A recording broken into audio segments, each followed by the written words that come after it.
진성준 의원입니다. 질문하겠습니다.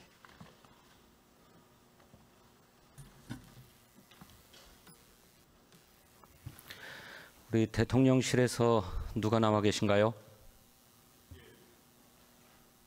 국정기획수석입니다. 네. 7월 31일 대수비 회의가 있었습니까? 예, 있었습니다. 거기 참석하셨습니까? 저는 참석했습니다. 예. 그 자리에서 고 최수근 해병 순직 사건과 관련된 군의 수사 결과가 대통령께 보고됐습니까? 보고되지 않은 걸로 알고 있습니다. 보고가 없었습니까? 예. 박정훈 해병대 수사단장은 해병대 사령관과 면담 과정에서 VIP의 지시다. VIP가 해병대의 수사 결과를 보고받고 이런 일로 사단장까지 처벌하면 대한민국에서 누가 사단장을 할 수 있겠냐라고 질책을 했다. 이렇게 말했다고 합니다. 그런 사실이 있습니까? 글쎄요, 언론에서 저도 보긴 봤습니다만 제가 그 부분에 대해서는 모르는 사항입니다. 그래서 국방부 장관과 통화도 했다고 하는데 알고 계시는 바가 있습니까? 모릅니다. 7월 20일 그러니까 7월 19일 날 고 최수근 해병이 사체로 발견되고 그 다음 날입니다. 7월 20일 대통령께서는 정부는 사고 원인을 철저히 조사하여 다시는 이런 일이 재발하지 않도록 하겠습니다. 라고 하는 입장을 발표했습니다. 맞습니까? 예. 이렇게 대통령께서는 정부가 사고 원인을 철저히 조사하겠다라고 하는 입장을 냈는데 그런 대통령의 방침과 지시에 충실히 복무해서 사단장 이하 과실치사의 혐의가 있는 지휘관들을 이첩하기로 했던 해병대 사령관이 해병대 수사단장이 항명죄로 수사를 받고 있는 상황에 대해서 왜 침묵하고 계십니까? 수사 중인 사안에 대해서 대통령께서 뭐라고 말씀하실 수 있겠습니까? 그러면 일반적으로는 지휘를 하셨습니까? 억울함이 없도록 잘 수사해라 이런 말씀을 하셨습니까? 그런 말씀하신 적이 없는 걸로 알고 있습니다. 수사단장이 대통령의 지시대로 철저하게 수사해서 자신의 양심과 법에 따라서 수사 결과를 내놓고 그걸 이첩했는데 이것을 도리어 국방부가 나서서 수사가 잘못되었다. 이첩을 보류하라고 지시하고 그래서 결과적으로는 사단장과 여단장을 빼고 초급 간부들만 처벌토록 하는 수사 결과를 이첩했어요. 이에 대해서 수사단장은 대통령님 제가 억울하니까 공정한 제3의 수사기관에서 수사하게 해주십시오 라고 호소하고 있지 않습니까? 그런데 왜 대통령께서 어머니께서 알고 계시는 것처럼 그 부분에 대해서는 군수사심의위원회도 열렸고 여러 가지 경로로 지금 공정하게 수사하고 있는 걸로 알고 있습니다. 현재 수사 중인 사안에 대해서 대통령께서 어떤 말씀을 하실 수 있겠습니까? 그렇습니까? 예. 국방부 장관이 예. 수사단장이 이첩하려고 하는 수사 결과를 보류하라고 지시했습니다. 알고 계십니까? 예. 국방부 장관의 이첩 보류 지시는 합법적인 것입니까? 저는 합법적이라고 생각을 합니다. 왜 합법적이라고 생각하십니까? 글쎄 그걸 제가 지금 답변 드려야 될지는 모르겠지만 국방부 장관께서 충분히 그럴 만한 권한이 있다고 저는 생각을 합니다. 그렇습니까? 예. 군사법원법 제228조에 의하면 재판권이 군사법원에 있지 아니한 범죄를 인지한 경우 그 사건을 대검이나 공수처, 경찰청에 이첩하여야 한다고 명확하게 규정되어 있습니다. 거기에 국방부 장관이 이첩을 하지 말라거나 보류하라거나 어떻게 하라고 하는 권한이 규정되어 있지 않습니다. 그런데 어떻게 그게 국방부 장관의 권한이라고 말씀하십니까? 그게 제가 답변 드릴 사항은 아닙니다만 의원님께서 질의하신 바로 그 부분에 대해서 군수사심의위원회가 열렸고 군수사심의위원회에서 별다른 특별한 결론을 내리지 않았습니다. 또 그 부분에 대해서 포괄적으로 지금 수사를 하고 있는 상황이기 때문에 국방부 장관이 그런 권한을 가지고 있는지 그런 부분들도 다 같이 볼 거라고 생각을 합니다. 수사가 적절하지 않다. 수사를 중지해야 된다라고 하는 의견이 다수 의견이었지요. 숫자는 제가 조금 많은 걸로 기억을 합니다. 541로 기억을 하는데 그렇다고 해서 그게 결론이 그렇게 나지는 않은 걸로 알고 있습니다. 과반이 넘지 않아서 아마 그렇게 특별한 의견을 내지 않은 걸로 알고 있습니다. 국방부 차관 나와 계시죠? 있습니다. 국방부 장관이 해병대 사령관 또 부사령관 등에게 수사 결과 이첩을 보류하라고 여러 차례 지시를 했습니다. 맞습니까? 예, 맞습니다. 그것은 국방부 장관의 권한 내의 일입니까? 예, 권한 내일입니다. 제가 첨언으로 설명드리면 군사경찰 직무 수행에 관한 법률에 있어서 국방부 장관은 해당 사령관을 통해서 지휘 감독할 수 있는 권한이 있습니다.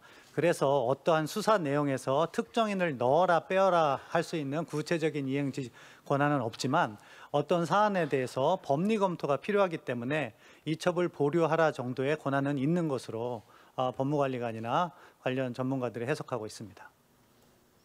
직권 남용의 소지가 있다라고 하는 법무 검토에 대해서는 검토한 바가 없습니까? 직권 남용 자체가 성립될 수 없는 것이 이 군사 경찰의 일차적인 수사단장의 수사 자체가 이걸 갖다가 수사가 아니고 경찰에 넘기면 경찰에서 수사를 하게 돼 있습니다. 따라서 정확하게 엄밀하게 말씀드리면 일차적인 조사에 불과한 겁니다. 그렇기 때문에 거기에 대해서 직권 남용이 적용될 여지가 없다고 생각합니다. 군사법원법 534조의 17 규정에 따르면 국방부 장관은 일반적으로 군 검사를 지휘 감독한다. 다만 구체적 사건에 관하여는 각 군 참모총장만을 지휘 감독한다. 이렇게 규정되어 있습니다. 이것은 군사법원법에 따르면 군사법경찰관과 군사법경찰리는 검사의 지휘를 받도록 되어 있지 않습니까? 그렇죠? 그런데 이 사건은요. 어떻게 보면은 그 사망 사건에 대해서는 범죄의 원인이 된 행동을 이렇게 파악했을 때 경찰로 이첩되도록 군사법원법이 작년 7월 1일 날 개정이 됐기 때문에 그것에 따라서 이루어진 겁니다. 그리고 그것과 관련된 지휘 감독 권한은 장관이 해병대 사령관을 통해서 행사할 수 있는 것으로 알고 있습니다. 아니 그게 해병대 사령관에 대해서 지휘할 수 있다고 자꾸 말씀을 하시는데 그렇지 않습니다. 말씀하신 것처럼 군사법원법 228조에 의하면 그렇게 재판 관할권, 재판권이 군에 있지 않다고 인지하는 순간에는 민간에 이첩하도록 되어 있지 않습니까? 그렇죠. 민간에 이첩해야죠. 그래서 해병대 수사단장이 민간 경찰에 이첩하려고 했던 것 아닙니까? 그렇습니다. 그런데 그것을 이첩하지 마라, 보류해라라고 국방부 장관이 지시를 한 것 아닙니까? 의원님 말씀에서 빠져 있는 부분이 있는데요. 그 부분이 뭐냐면은 해병대 수사단장이 해병대 사령관과 장관께 그 문제를 갖다가 보고를 했습니다. 장관이 요청한 것이 아니라 해병대 수사단장과 사령관이 직접 가져가서 보고를 했기 때문에 그 보고한 순간부터 그러한 지휘 감독권을 행사할 수 있게 됩니다. 그렇습니까? 네. 그래서 장관이 결재를 하지 않았습니까? 네, 결재를 하신 것으로 알고 있습니다. 예, 결재했는데 석연치 않은 이유로 결재한 바로 다음 날 이첩 보류를 지시해요. 그리고 석연치 않은 그날 이유는 오전에 예. 그날 오전에 대통령 주재의 대수비 회의가 있었습니다. 그 자리에서 대통령이 아까 말씀드렸던 것처럼 사단장까지 처벌하면 대한민국에서 누가 사단장을 하려고 하겠느냐라고 크게 질책했다고 하고 국방부 장관과 통화까지 했다고 합니다. 이제 두 가지 그래서 질문을 나눠서 국방부 장관과 통화했습니까? 네, 말씀드리겠습니다. 두 가지 질문을 지금 저한테 주시는 거예요. 결재 여부와 그리고 그 해병대 수사단장의 일방적인 주장을 말씀하고 계십니다. 먼저 해병대 수사단장의 일방적인 주장은 그 이야기를 해병대 사령관으로부터 들었다고 주장하고 있는데 해병대 사령관은 그 사실이 아니라고 이미 이야기를 했습니다. 따라서 이것은 증거로서 가치가 없는 행위고 장관께서 결재를 하신 것은 장관님도 인정하고 계십니다. 하지만 그 다음 날 참모들의 조언이라든가 여러 가지를 고려한 결과 이것이 법리적으로 무리한 것일 수 있다는 취지에서 그것을 갖다가 이첩 보류를 결정하셨고 법무관리관의 전문적인 조언까지 들어서 부사령관까지 불러서 전달을 한 것이기 때문에 이첩 보류 여부는 정당하다고 보고 있습니다. 그래서 국방부 장관이 대통령과 통화를 했습니까? 통화하지 않은 것으로 알고 있습니다. 어떻게 합니까 그 사실? 제가 장관께 여쭤봤습니다. 어떻게 물어보셨습니까? 장관님 또 뭐 누구하고 통화하신 적 있습니까? 그러니까 통화한 적 없다고 하셨습니다. 그걸 언제 물어보셨습니까? 오늘 아침에 물어봤습니다. 그렇습니까? 네. 장관은 해병대 수사단장으로부터 문제 수사 결과를 보고받고 법무관리관 등에게 법률 검토를 지시하셨습니까? 네. 그렇게 지시하신 것으로 알고 있습니다. 언제 지시했습니까? 정확하게는 31일 1시 반경으로 알고 있습니다. 31일 1시 반. 네, 그렇습니다. 그러면 해병대 수사단장의 언론 브리핑을 취소하도록 한 것은 언제입니까? 그 직전으로 알고 있습니다. 그날 오전입니다. 그러니까 정오 즈음한 그 시점에서 장관님께서 그것을 취소하시고 법무관리관을 부르셔서 상황을 논의하시고 그 자리에 해병대 부사령관까지 이렇게 부르신 거로 알고 있습니다. 그러면 장관은 국방부 장관은 다른 법무 검토 없이 자신의 판단으로 언론 브리핑을 취소하라고 지시하신 겁니까? 언론 브리핑 취소나 이런 것은 장관님의 권한의 범위 내에 있다고 생각합니다. 아니 그러니까요. 네. 참모들의 조언은 받으신 거죠. 그러니까 어떤 참모입니까? 언론 브리핑을 취소하고 난 다음에 그 다음에 법무관리관에게 법무검토를 지시하셨다고 방금 답변하지 않았습니까? 예. 그런데 그것이 최초의 지시가 아니고 또 다른 누구로부터 그런 보고를 받았다는 말씀입니까? 어떤 보고를 말씀하시는 그러니까 장관이 예. 어제 결재한 수사 결과가 잘못되었구나, 좀 문제가 있구나라고 하는 결심을 하게 만든 보고는 누가 했습니까? 장관님께서 생각을 하셨고 그리고 정책실장이나 대변인과 상의를 하신 것으로 알고 있습니다. 정책실장과 대변인이 법률 전문가입니까? 법률 전문가는 아니지만 전날 보고 자리를 함께 했었고 그러니까 이 보고 자체도 수사단의 그런 보고가 아니고 언론 브리핑 설명 자료라고 가지고 와서 정책실장과 대변인이 함께 했고 그렇기 때문에 그분들의 의견을 들으신 것 같습니다. 그러니까 정책실장과 대변인이 수사에 관여한 바도 없고 수사 전문가도 아니고 법률 전문가도 아닌데 그들의 조언에 따라서 국방부 장관이 결재한 서류를 번복했다 이런 말씀인가요? 국방부 장관 스스로 판단하신 부분도 있지 않겠습니까? 국방부 장관은 어떻게 판단했습니까? 그건 제가 뭐 여기서 국방부 장관이 해병대 수사단장에게 수사 결과를 보고하라고 얘기한 것도 아니고 또 수사단장이 올라와서 보고한 것도 수사 결과를 보고한 게 아니라 언론 브리핑 자료를 보고했다면서요. 그래서 사건의 실체적 진실을 잘 알지 못하는 국방부 장관이 어떤 근거로 수사가 문제가 있다라고 판단했냐 이걸 묻는 겁니다. 장관님 스스로의 판단에 따랐을 것으로 보여지고 제가 장관님의 생각을 추정할 수 없지만 그 자리에서 함께 수색작전, 물에 들어갔던 하사, 상사 이런 사람들까지 줄줄이 다 포함한 것이 과연 맞는가 하는 생각은 하셨을 것으로 생각합니다. 그래서 문제라는 것입니다. 장관이 사건의 실체적 진실을 알 수 없는 위치에 있는데 사건의 실체적 진실에 접근하려고 했던 수사단장의 보고를 문제가 있다라고 정말로 석연치 않은 판단을 한 것 아닙니까? 그래서 언론 브리핑 취소를 지시하고 법무관리관에 그 후에야 법무검토를 지시한 것 아닙니까? 그렇기 때문에 우리 국민은 저를 포함해서 장관보다 윗선에 외압이 있지 않고서야 이 가능한 일인가 이렇게 합리적 의심을 하는 것입니다. 의원님의 합리적 의심이라는 것은 예, 그것에 대해서는 수사단장의 답변을 사실에 요하지 근거하지 않습니다만 않은 주장에 기반하고 계십니다. 뭐 알겠습니다. 전에 하나 더 확인하십시다. 국가안보실에서 해병대 수사단에게 수사 결과를 보고해달라라고 요청했다고 하는데 알고 계십니까? 알고 있습니다. 그래서 어떻게 됐습니까? 거절한 것으로 알고 있습니다. 거절했습니까? 네. 그런데 결국 언론 브리핑 자료는 국가안보실에 제출되었죠? 네, 그런 것으로 알고 있습니다. 국가안보실이 그렇게 요청해서 제출받은 게 언제입니까? 30일 날 저녁 때쯤인 거로 알고 있습니다. 그렇습니까? 네. 30일 저녁. 네. 국정기획수석께 묻겠습니다. 제가 볼 때 국가안보실이 이 중요한 사건의 진행 경과, 수사 진행 경과를 파악하려고 하는 것은 당연한 일처럼 보입니다. 어떻게 생각하십니까? 저도 그 부분에 대해서 말씀을 들었습니다. 뭐 행정관이 그런 요청을 했었고 또 그 수사 계획서를 받지는 못했지만 그 언론 브리핑 자료를 받았다는 얘기는 알고 있습니다. 그 정도는 당연히 파악해야 되는 걸로 생각을 합니다. 그래서 그것이 국가안보실 차장이나 국가안보실장에게까지 보고되었겠지요? 어디까지 보고된지 제가 한번 확인해 보겠습니다. 뭐 또 그렇게 받았으면 언론 브리핑 내용은 뭐 당연히 차장께는 보고되지 않았을까 생각을 합니다. 이 사건과 관련해서 그래서 우리 국민이 큰 의혹을 품고 있습니다.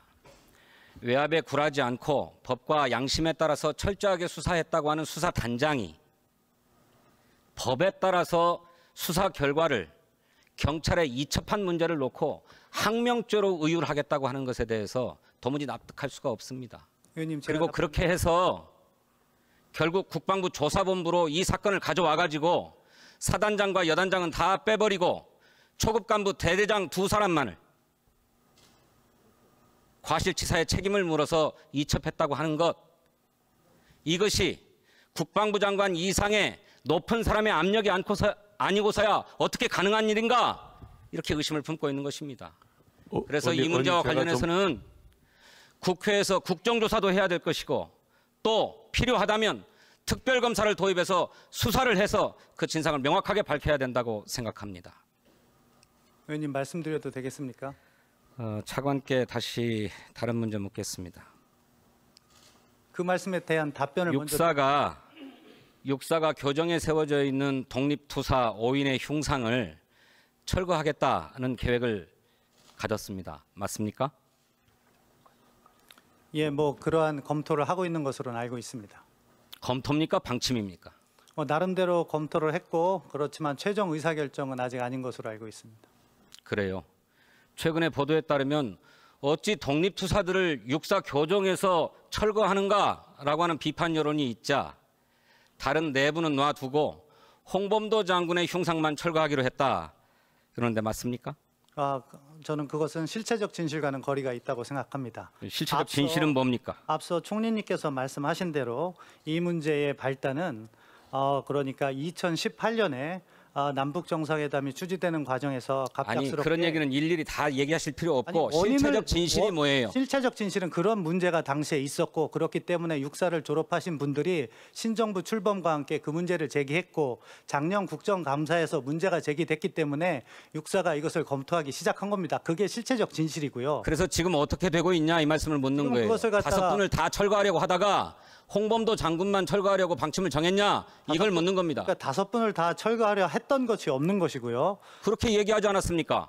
누가 그렇게 얘기를 합니까? 그런 것들을 제가 모두의 질문할 때 육사가 5분 독립투사 흉상을 철거할 계획을 가지고 있습니까? 이렇게 물었더니 그런 걸로 알고 있습니다. 이렇게 말씀하지 않았습니까? 그런 문제를 논의하고 있는 상황이었다는 것이고요. 그중에 5분 철거 다. 아니죠. 홍범도 장군만을 할 것인가 5분을 할 것인가 이런 것들에 대한 의사결정이 진행되는 과정이고 거기에 있어서 홍범도 장군이 이슈가 되는 것은 홍범도 장군이 훌륭하신 분이긴 하지만 공산당 가입 전력이 있어서 그 부분을 바로 육사 선배들이 지적하고 국정감사 때 질의가 된 부분이기 때문에 고민을 했던 겁니다. 그리고 그 부분은 육사의 결정에 맡겨두시는 것이 좋다고 생각합니다. 애시당초 홍범도 장군의 흉상을 육사 교정에 설치할 때 그 문제가 검토되지 않았습니까? 그 문제가 갑작스럽게 2018년에 정상회담 추진 과정에서 갑작스럽게 결정됐기 때문에 그 당시에 문제가 있었다고 알고 있습니다. 그것들을 정부가 바뀌니까 육사 졸업하신 분들께서 문제 제기를 했고 그 문제 제기에 따라서 작년 10월에 국감에서 지적이 된 사안이고 그 당시에 그러니까 충분히 검토하지 않은 채 졸속으로 결정해서 흉상을 설치했다 이런 말씀인가요? 제가 졸속이라고 표현하진 않겠지만 그런 문제 제기가 있었다는 것을 확인해 드리는 겁니다. 아니, 문제 제기가 있다는 사실만을 자꾸 거론하지 마시고 그런 문제 제기 못지않게 홍범도 장군 흉상을 철거하는 것이 문제가 있다라고 하는 반론도 있지 않습니까? 그 반론은 저도 공감합니다. 그래서 차관의 답변을 제가 다시 한번 확인합니다. 예. 홍범도 장군 흉상을 설치할 때 졸속으로 결정했다. 홍범도 장군의 소련 공산당 가입 이력 같은 것들을 확인하지 않았다. 이런 말씀을 하시는 거예요? 제가 졸속이라는 말은 사용하지 않았습니다. 졸속하지 않으면 그럼 다만 어떻게? 그때 성급하게 결정했습니까? 예, 성급하다는 표현 정도는 할 수 있을 것 같습니다. 그러한 문제 제기가 있었기 때문에 이러한 검토가 있는 것이고 그 검토의 와중에 이런 것이 예, 보도가 알겠습니다. 됐고 그런 것으로 알고 있습니다. 총리, 저는 자유민주주의가 우월한 체제로 인정받는 것은 다양한 가치를 인정하고 다양성을 존중하기 때문이라고 생각합니다. 독립군은 독립군으로 기리고 음악가는 음악가로 기리는 것이 자유민주주의의 우월성이고 그게 자유민주주의의 본질이라고 저는 생각합니다. 그것을 우리가 포기하면 전체주의로 돌아가는 거라고 생각합니다. 어떻게 생각하세요? 저는 의원님께서 지적하신 그런 측면도 있을 수 있겠습니다만 결국 이런 경우에 그분의 흉상이 있는 장소가 과연 그 장소의 정체성과 이런 그 육사라는 그 생도 교육, 우리의 주적과 전쟁을 해야 하는 그러한 그 임무를 교육받는 그러한 장소에 적절하냐 하는 것은 논의될 수 있다 이렇게 생각합니다. 육군 사관학교의 목적은 국가 방위에 헌신할 수 있는 육군의 정예장교 육성입니다. 국가 방위입니다. 정예장교의